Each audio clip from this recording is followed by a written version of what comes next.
eight. The eight where the business community had a strong role to play in.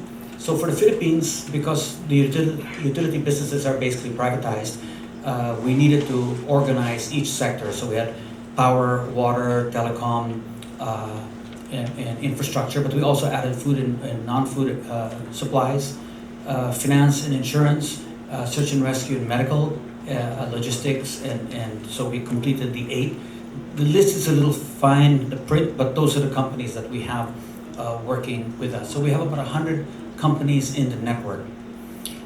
We made sure that one of our goals was to be interoperable and be able to work closely with the government and with the UN system, for instance. So we made sure that we could work across from committee to committee. We sit on the NDRRMC, various committees of NDRRMC, which is the National Disaster Risk Reduction Management Council, but we also interact with international agencies and the UN system. We use a lot of technology, and we feel that we need to be up to date with information, with data, with knowledge, to use it for scenario planning. So, for instance, we work closely with FIVOLC, the Philippine Volcanology Institute, for the Rapid Earthquake Damage Assessment System. And these are the guys who, as Assistant Secretary Paolo just mentioned, do Hazard Hunter and GeoRisk and all these other apps that they've been continuing to develop. We work with Weather Philippines, which is a private weather company, teaching companies how to interpret weather reports. We then built our own emergency operations center in Clark, so we wanted to be outside of Manila in case of the big one. And this center is really dedicated to gathering all the data we can for training and for deployment and for scenario building for our companies and partners, LGUs, NGOs, national government agencies, all working together in this facility in Clark. So we're able to map typhoons, earthquakes, volcanoes. We track them in advance for typhoons, for instance, and issue advisories 5 days before a storm is to hit, and we start counting down. We're able to issue advisories to different companies so they can get their own people prepared. We've developed our own system for tracking not only storms coming in, but for also tracking our response, so we can pre-position goods if necessary. And then once goods are sent out, then we can also track where their responses have gone to. And our responses are typically in the lifeline or utility industries, telecom, water, power, fuel. Not too much on food right now, but a lot of logistics. So we work hand in hand with the government to move goods around.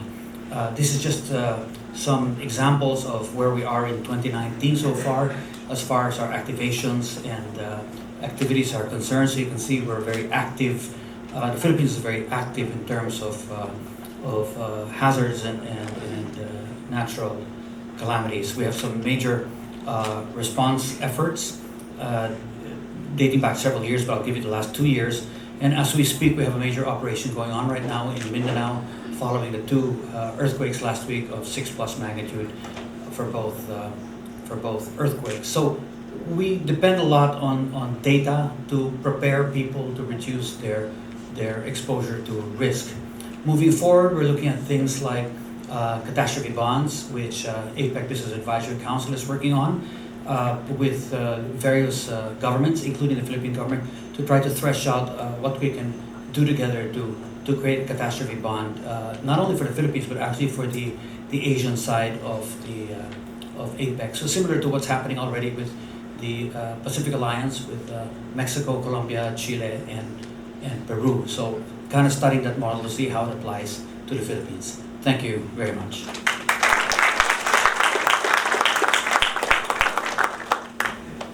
Thank you. I think that's a very interesting sort of private sector initiative. I think that the key word in Bill's presentation is data. And I hope we can talk about that later on. So next, I would like to introduce Wei Sen Lee. He's a scientific committee member of the Integrated Research on Disaster Risks. Good morning. Thanks for organizing inviting me to join the event. My talk will follow Oliver and other colleagues mentioned about information intelligence-based disaster risk management. So I talk about data, talk about information communication. Actually, my job, I have communicated with the different group. At university, I'm a adjunct professor. At my office, I'm disaster manager. On the EPIC, I'm the co-chair to Emergency Preparedness Working Group. So I got a lot of chance to talk with different stakeholders.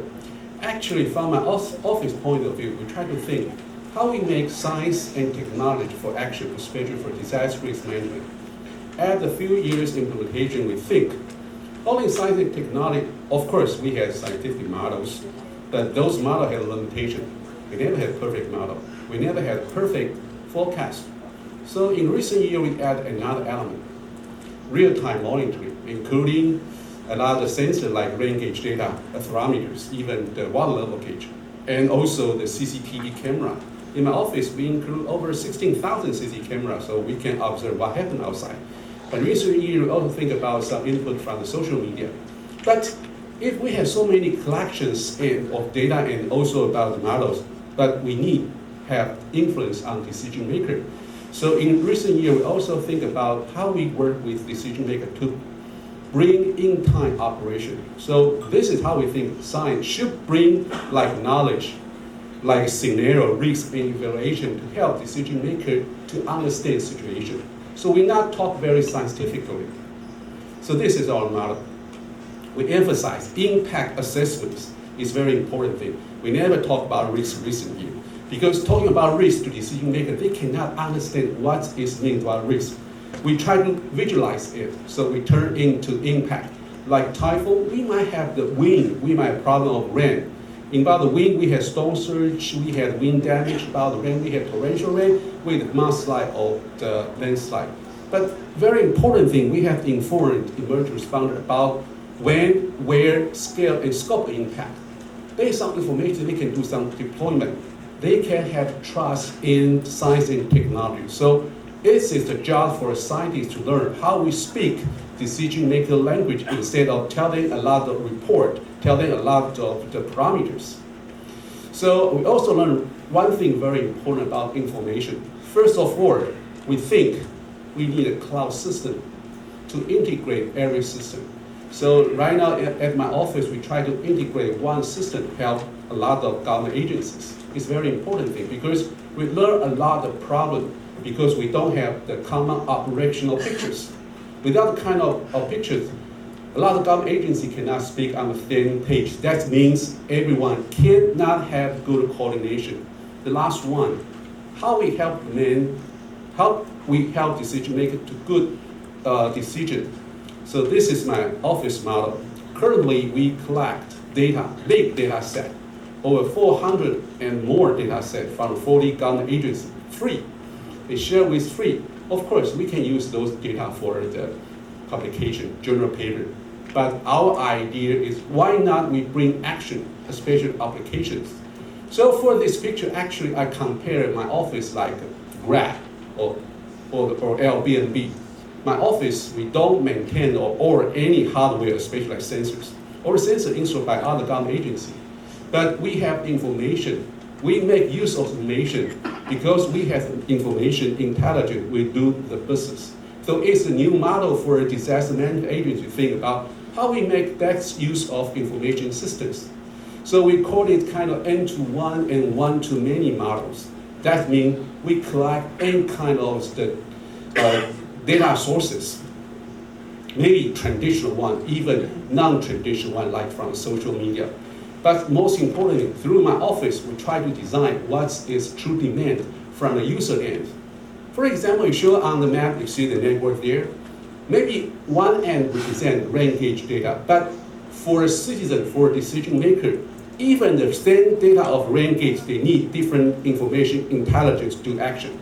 For a citizen, they want to know flood or not, or where is the evacuation shelter. For decision maker, they need to know when and where she or he had to do some deployment to reduce impact. So as the unified body, we must think at our end user. We call it end-to-end, actually multiple end-to-end users, a linkage to bridge information gap. So The channel one, actually, a few years ago, since 2013, we start to introduce common alerting protocol to create open data. So we share open data to a lot of private sectors, app developers, they can serve their customers. The second channel is we collab with Google Crisis Map. Why? You see, so many users receive information from Google system since 2014. Every year, over 15 users receive benefit from Google. Why? First of all, save bandwidth, because the government don't have big bandwidth. Second thing, we don't have educated people how to use Google Maps. So it saves the time and money in kind of good public-private partnership. And third channel is how we use the PWS, public warning system. During we switch the system from 3G to 4G, we input the law into the contract that every contract should provide CPS free to our government and free to the end user. So right now, if you travel in Taipei, you might receive early warning about earthquake, maybe thunderstorm. And the channel 4 make most use of social media. Line is most popular instant message in Taipei. So we have the kind of the collaboration Line company. We opened a channel online. So we started services last year. Right now we have 1.07 users follow our location base. We push alert over 30 different kind of messages. But do remember, we must innovate our thought. At the beginning, we provide pure text, but we don't think it's good for end user. So this year, we use cartoon to give easy impression to all users receive information. They will know what is our alert means.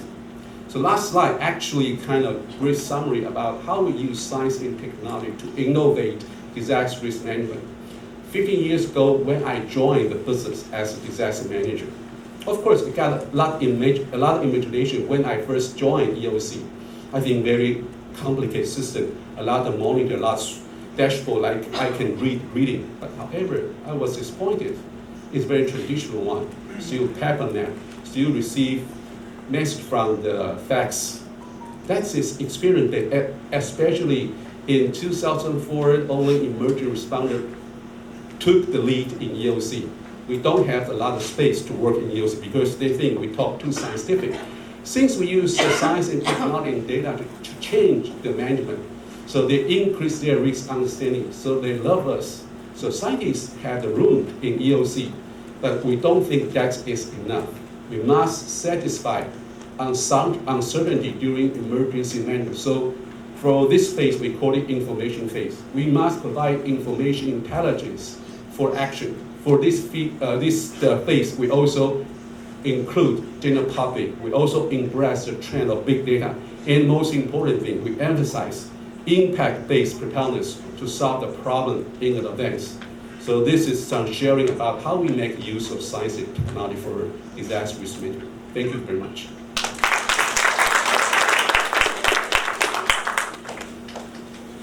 Thank you. I think you might have noticed that there was a lot of talk about data processing as it was within our framework. And so I think it's interesting. There's collection and then there's processing. So my final speaker is Thomas Kessler. He's a principal finance specialist, in particular in disaster insurance at the ADB.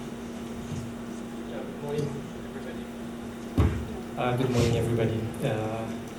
I don't have a presentation, and I hope still that I can be as illustrative as my fellow panelists.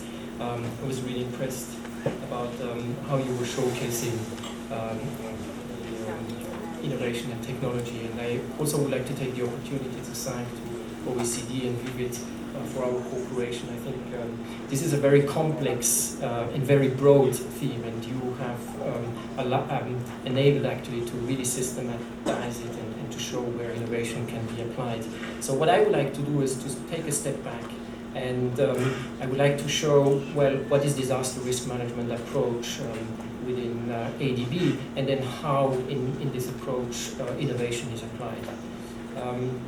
The integrated disaster risk management framework is outlined in the operational plan 2014 and 2020. So it is here a while, and I think it will evolve going forward next year, and certainly also integrate some of the findings here. But so far, it's based on 3 pillars, and these pillars aim at providing financial and physical resilience of our disaster risk, of our developing member countries. And the first pillar is implementing a wide range of policy investments and capacity development in order to reduce the risk. So a large focus is on risk reduction. Second, climate change and growing economic exposure need to be taken into consideration when we talk about risk reduction. So it's not only addressing the issue today, but it's also looking at how it will evolve tomorrow and in the future. And finally, important is to consider a wide range of disaster finance instruments that are available. So it starts with instruments to reduce the risk, to retain the risk, and then to transfer any residual risk. So we need to complement all these instruments at once. I would like to illustrate in one project which I'm currently working on, how we take into consideration these things. And the project is called Climate Resilience Inclusive Infrastructure for Ethnic Minorities in the southern parts of Vietnam. So it's a 140 standard infrastructure project, standard in the sense that's really what we are doing most, lending money for building infrastructure. But it comes with a grant of 12 million roughly. So the grant, really, a substantial amount will be spent on hydrometeorological stations or on sensors, on warning system, as well as buying additional data that complement these hydrometeorological stations. So these will then be used to design a more resilient infrastructure of these roads and bridges. And also, the data will be used to design insurance products for the communities and the minorities that are using these infrastructure. So we're talking a lot of farmers, and agricultural products will be developed using these kind of investment. And also,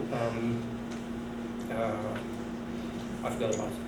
But grant element will also be used in order to test technology that increases the resilience of infrastructure.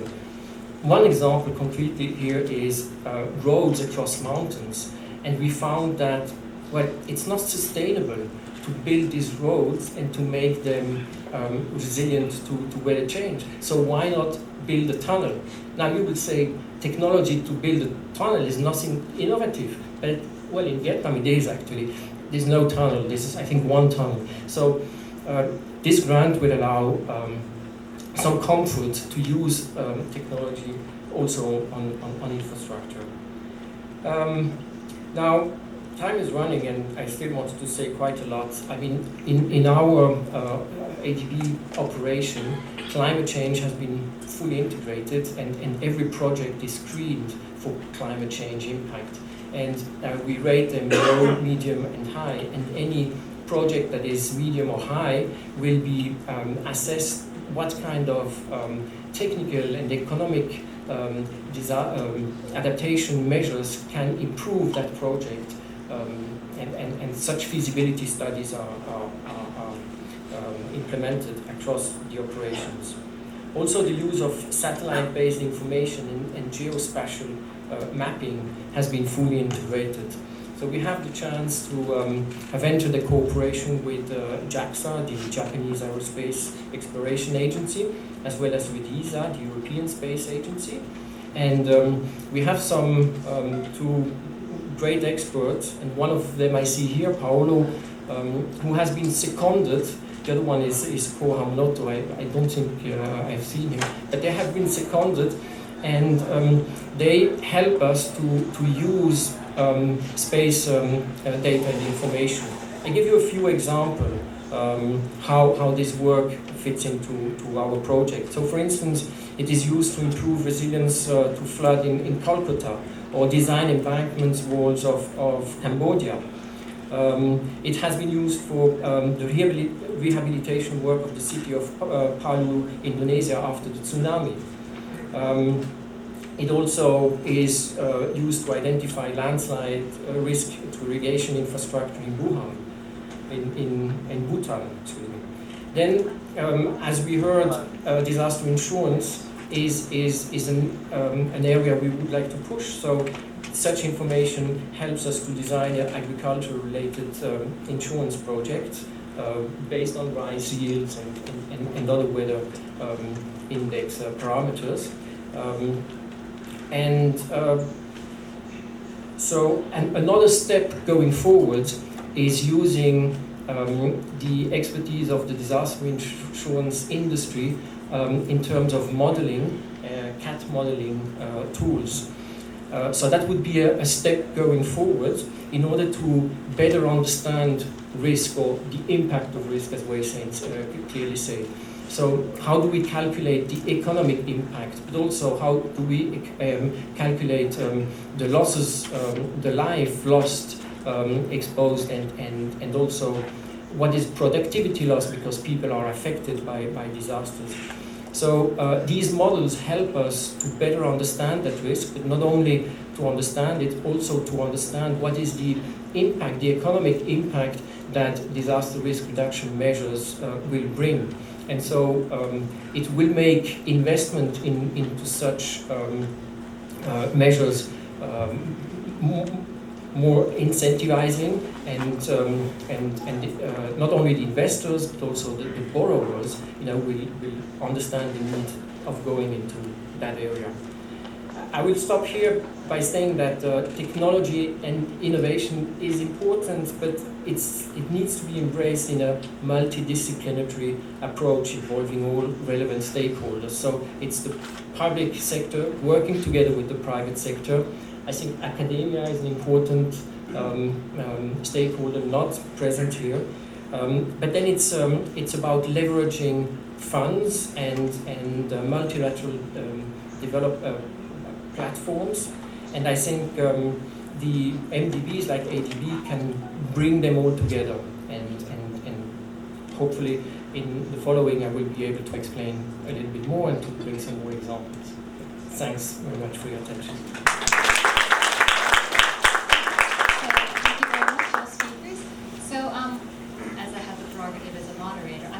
Pose each panelist with a couple of questions that come to my mind. Sonu and Bill, as part of the private sector, in terms of technology and innovation, has there been any government, may I call them, challenges in terms of regulation that has inhibited the development of your partners? I think that's one of the questions I'd like to ask you too.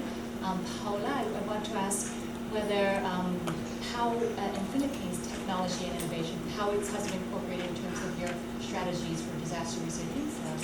And Wei Sen, perhaps I may ask you, because you mentioned big data, and I think the problem, well, not the problem, but one of the sort of challenges of big data is really the non-structured data. So how have you addressed that? Because it's very costly to actually process that data. And I think that's one of the challenges when you try to integrate it into your disaster risk management. And Thomas, you mentioned coordination, so perhaps I may ask you, as you've been in the private sector as well, what do you think is one of the biggest challenges and bottlenecks in terms of coordination between the public and the private sector? What do you think the ADB can do in terms of maybe if we could just do a round of all these aspects. Do you want to go first?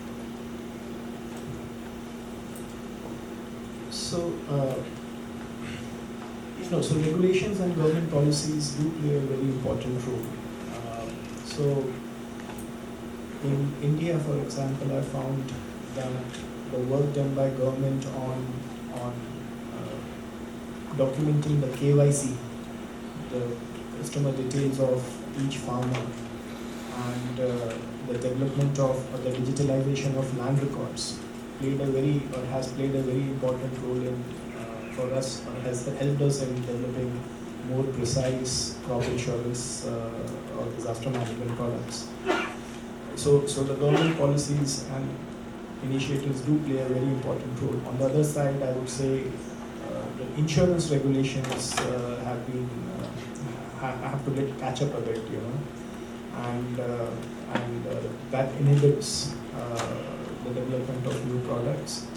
In several other countries, like in Bangladesh, where we have worked with ADB, we have found that non-availability of data plays or inhibits development of disaster management products. So policies and regulation have a very crucial role and can play a very supporting role in development of products for disaster management. Thank you. Well, on the question on data, when you're collecting a lot of data, that's always a challenge. Whether you're collecting it from public agencies or private agencies. The first one I think is just the process of getting permissions to get the data. Not all data is easily available online, so you do have to ask permission for data sets. And not everyone is connected through an API, so you can you gotta ask permission for that data that connection as well. But that's very aggressible. I think the challenge might be more on the technical side in terms of connectivity and server capacity. So if server capacity on the other side is slow, for instance, it's not easy to grab the data. If the connectivity is not there, it's not easy to collect that data. So that has been a bit of a challenge. We do have a data privacy law in place for the Philippines, but we're not dealing with personal data. We're dealing really with larger aggregated data sets. So, which is what our interest is in. We do send out advisories, but that's to a limited sort of closed list that we have. So that's not a problem in terms of our ability to send out. Again, the primary mode is either through phone or email, but should those connections go down, and they can in a massive event, earthquake and whatnot, then we'd have to think, what are the other forms of connectivity we need to put in place, and it'll have to be, we'll have to start jumping to radios and satellite phones and mesh networks and things like this. But those are technical issues. The data itself is, with a little work, fairly easy to get. On the government side, as what Mr. Guillermo has been discussing, data has been one of the